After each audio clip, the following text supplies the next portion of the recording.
Hi everyone, I'm Beth Manners, And I'm Tim Manners. and we're here today to talk to you about the college essay. So, the college essay has a very specific job.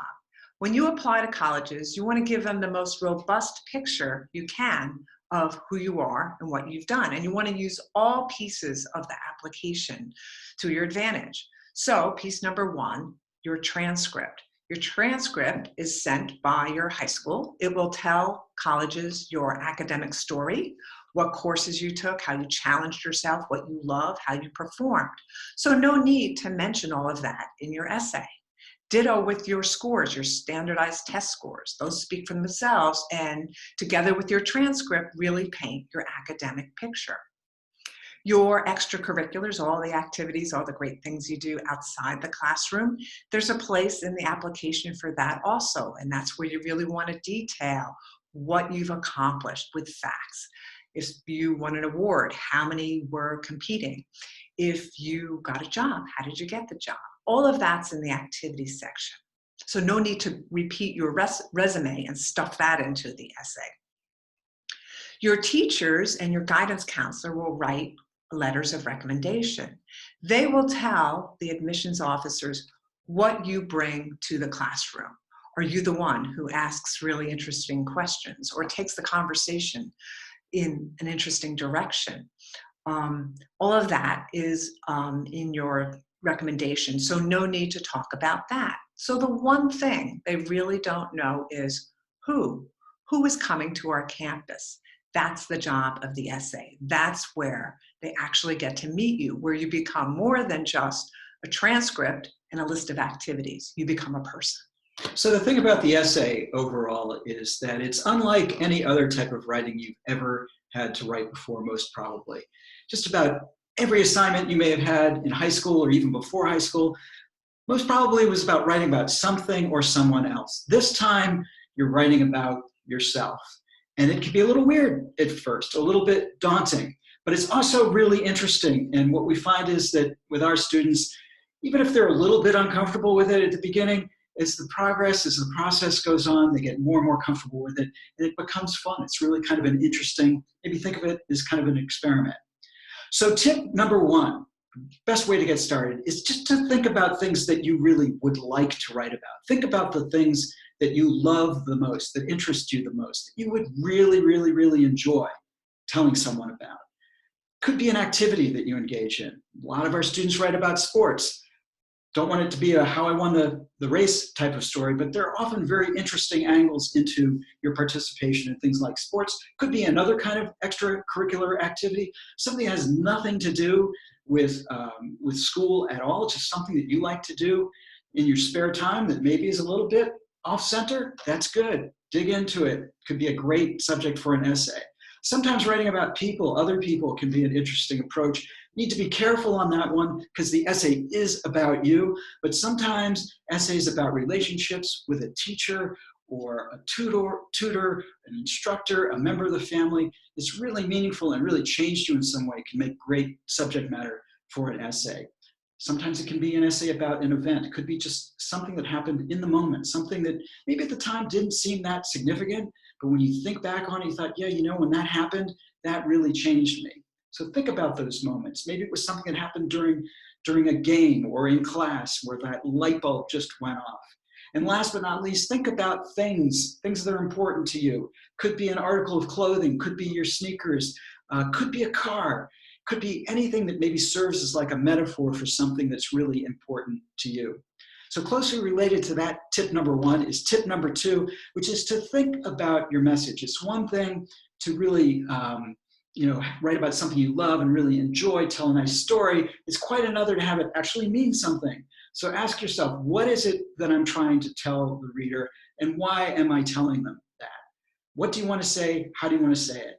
So I've had an admissions officer, for example, say to me that your message of your essay should be so succinct, so compelling, that it should fit on the front of a t-shirt, not down the sleeves, round the back, but on the front.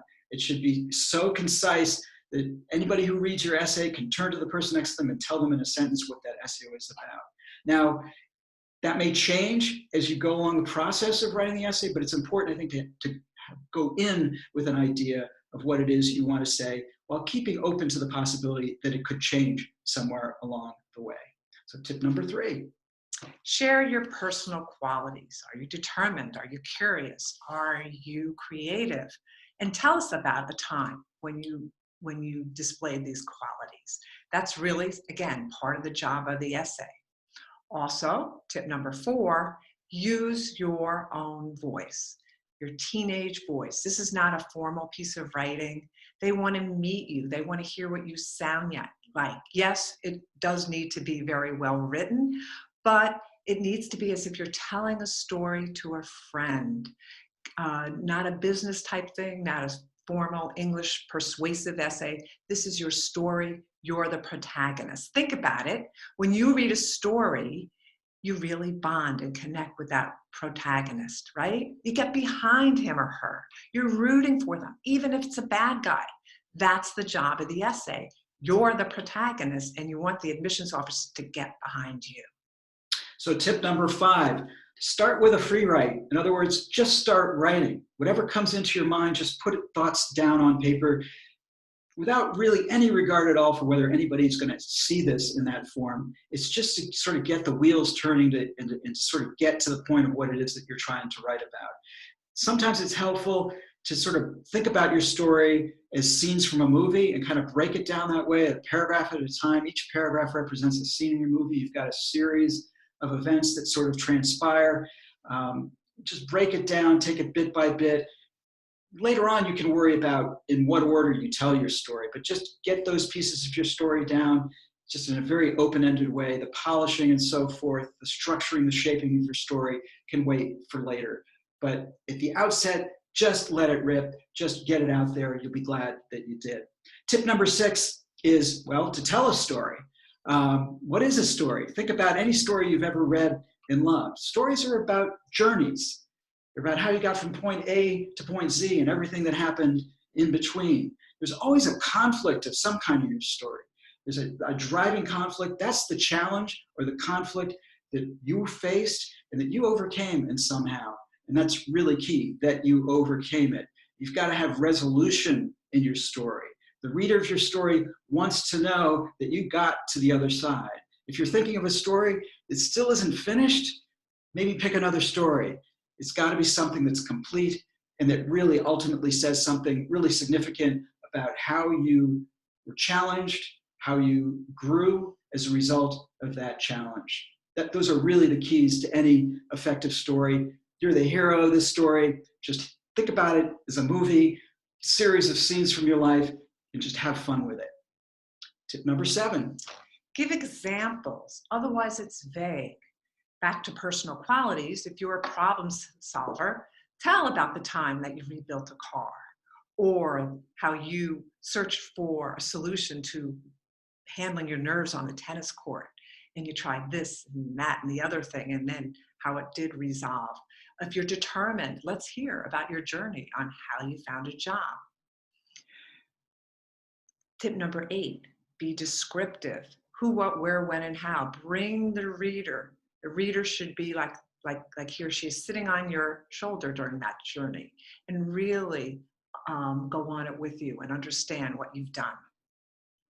Tip number 9 is to edit, edit, edit. Earlier we talked about how just to write this thing, get it down on paper, don't worry about anything else. Well, that's not what you want to send into the colleges. It has to be well written. Obviously, your essay, grammar counts, punctuation matters, all those things are very important. So you want to make sure that it's polished, that you take some time to really shape your story and make it work. These college admissions officers are reading upwards of 60 essays in a day for weeks on end. So you want to make it, something that's fun and interesting and that they can engage in easily, so it doesn't have to be work.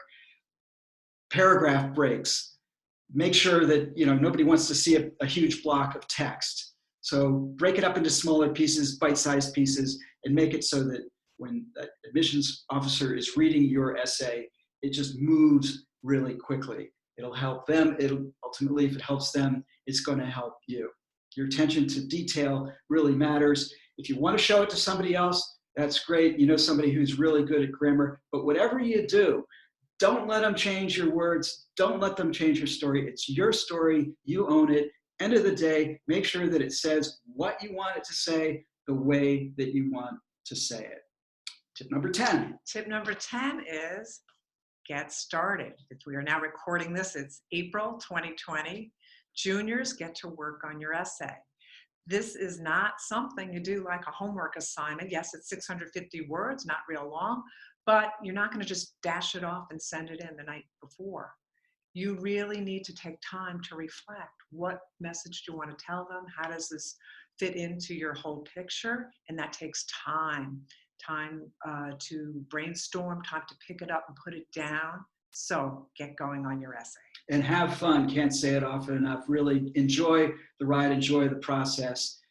It really is a lot of fun once you really start to get into it. So those are our 10 tips. We're the Manners Group. If you want more information, you can reach us on our website, themannersgroup.com. In the meantime, I hope to see you soon. Thanks for joining us. Bye-bye now.